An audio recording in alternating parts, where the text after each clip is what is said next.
Good evening friends. दोस्तों, हम बात करने जा रहे हैं कॉस्ट थ्योरी के थर्ड पार्ट की।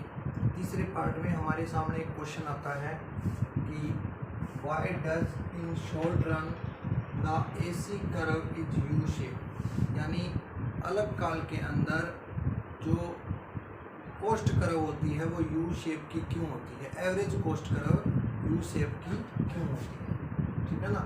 Average cost curve U shape की क्यों होती है, उसके लिए हमारे पास दो रीजन है। पहला तो है interaction of AFC and AVC.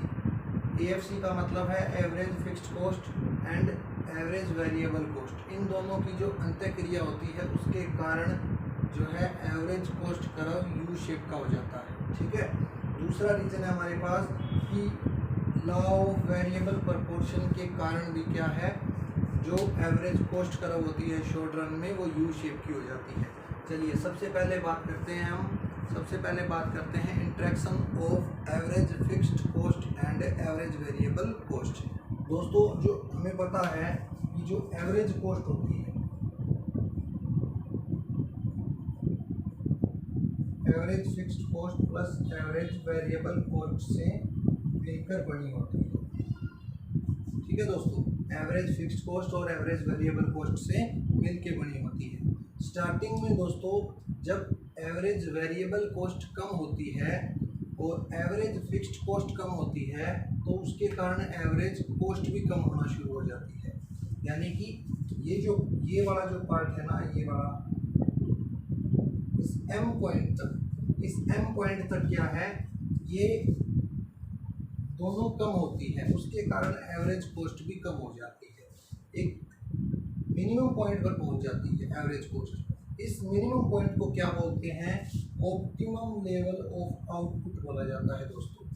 उत्पादन का अनुकूलतम स्तर, यानी यहाँ पर साधनों का पूर्ण विदोहन कर लिया गया है, पूर्ण रूप से साधनों का यूटिलाइजेशन कर लिया गया है, तभी हमें ऑप्टिमम लेवल ऑफ आउटपुट मिलता है। ओके, ये जो मिनिमम पॉइंट एम है, अब यहाँ तक तो बात रही इन दोनों के कारण जो है एवरेज फिक्स्ड कॉस्ट और एवरेज वेरिएबल कॉस्ट के कारण जो है एवरेज कॉस्ट कम हो गई। अब यू शेप कैसे बनेगा, इस एम पॉइंट के कारण एवरेज कॉस्ट जब बढ़ेगी तो यू शेप माना जाएगा।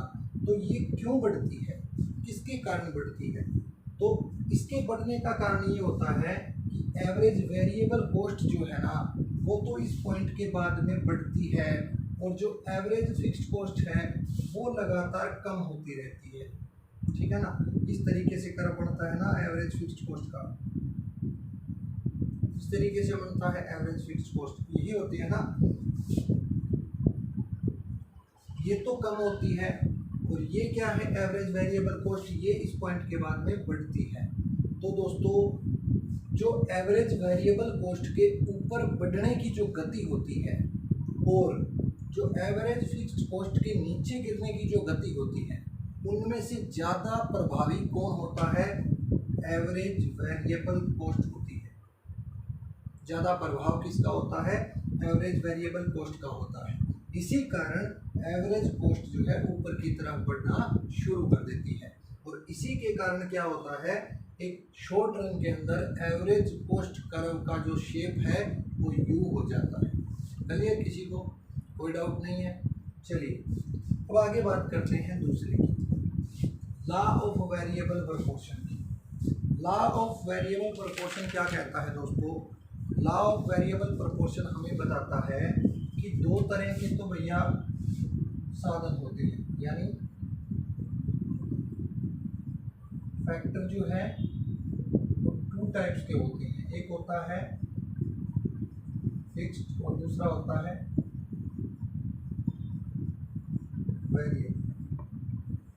शॉर्ट पीरियड के अंदर वेरिएबल फैक्टर एक ही होता है, बाकी सारे क्या होते हैं,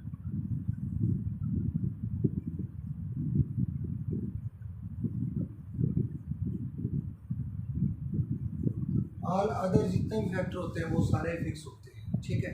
तो जब अलग काल के अंदर फिक्स्ड फैक्टर के साथ वेरिएबल फैक्टर का हम यूज करते जाते हैं तो स्टार्टिंग के अंदर हमारे रिटर्न्स बढ़ते हुए मिलते हैं, यानी कि बढ़ते प्रतिफल मिलते हैं हमारे को। जब स्टार्टिंग के अंदर हम फिक्स फैक्टर के साथ वेरिएबल फैक्टर का यूज करते हैं तो प्रारंभ में हमें बढ़ते प्रतिफल मिलते हैं, यानी कि जो प्रोडक्शन कर्व होता है वो इस तरीके का होता है, ऊपर की तरफ बढ़ता हुआ होता है। प्रोडक्शन कर्व क्या होता है, ऊपर की तरफ बढ़ता है। ठीक है, अब आगे बात करें कि वेरिएबल फैक्टर को जैसे जैसे हम बढ़ाते जाएंगे तो उससे क्या होगा, एक समय के बाद में यहाँ पर जो है स्टार्टिंग के अंदर रिटर्न तो बढ़ते हुए मिलते हैं, प्रतिफल तो बढ़ते हैं, लाभ तो बढ़ते हैं, लेकिन कॉस्ट क्या होती है, कम हो जाती है। क्यों होती है, स्टार्टिंग के अंदर जब फिक्स फैक्टर के साथ वेरिएबल फैक्टर का यूज करते हैं तो जो फिक्स फैक्टर हमारा होता है उसका पूर्ण प्रयोग होता है, ऑप्टिमम यूज उसका कर लिया जाता है। इसके कारण प्रतिफल बढ़ते हैं और कॉस्ट कम होती है। जब कॉस्ट कम होती है तो एवरेज कॉस्ट इस पॉइंट तक पहुंच जाती है। इस पॉइंट पर पहुंचने के बाद में फिक्स फैक्टर के साथ जब हम वेरिएबल फैक्टर का यूज करते हैं तो हमें साधन के समान प्रतिफल मिलते हैं, यानी कि इक्वल रिटर्न्स टू फैक्टर या कांस्टेंट रिटर्न्स टू फैक्टर मिलते हैं। और इसी के कारण जो कॉस्ट होती है वो भी यहाँ पर कुछ समय तक इतना ये पार्ट जो है यहाँ पर कांस्टेंट रहती है। उसके बाद में लॉ ऑफ वेरिएबल प्रोपोर्शन क्या कहता है कि अगर इस एम पॉइंट के बाद ये ऑप्टिमम लेवल ऑफ आउटपुट होता है, ठीक है ना, एम पॉइंट, इस पॉइंट के बाद में अगर आप प्रोडक्शन को बढ़ाओगे तो क्या होगा, आपको रिटर्न घटते हुए मिलेंगे, यानी लॉस होने लगेगा। और लॉस होने को क्या बोलते हैं कि कॉस्ट बढ़ने लगेगी। इसी के कारण इस पॉइंट के बाद में जो एवरेज कॉस्ट है वो बढ़ना शुरू हो जाती है। क्लियर, कोई दिक्कत नहीं किसी को। तो इन दोनों रीज़न के कारण ही क्या होता है, जो शॉर्ट रन के अंदर average cost curve U shape की होती है। ओके, चलिए आगे बात करते हैं relationship between average cost and marginal cost. इस टॉपिक को देखते हैं। चलिए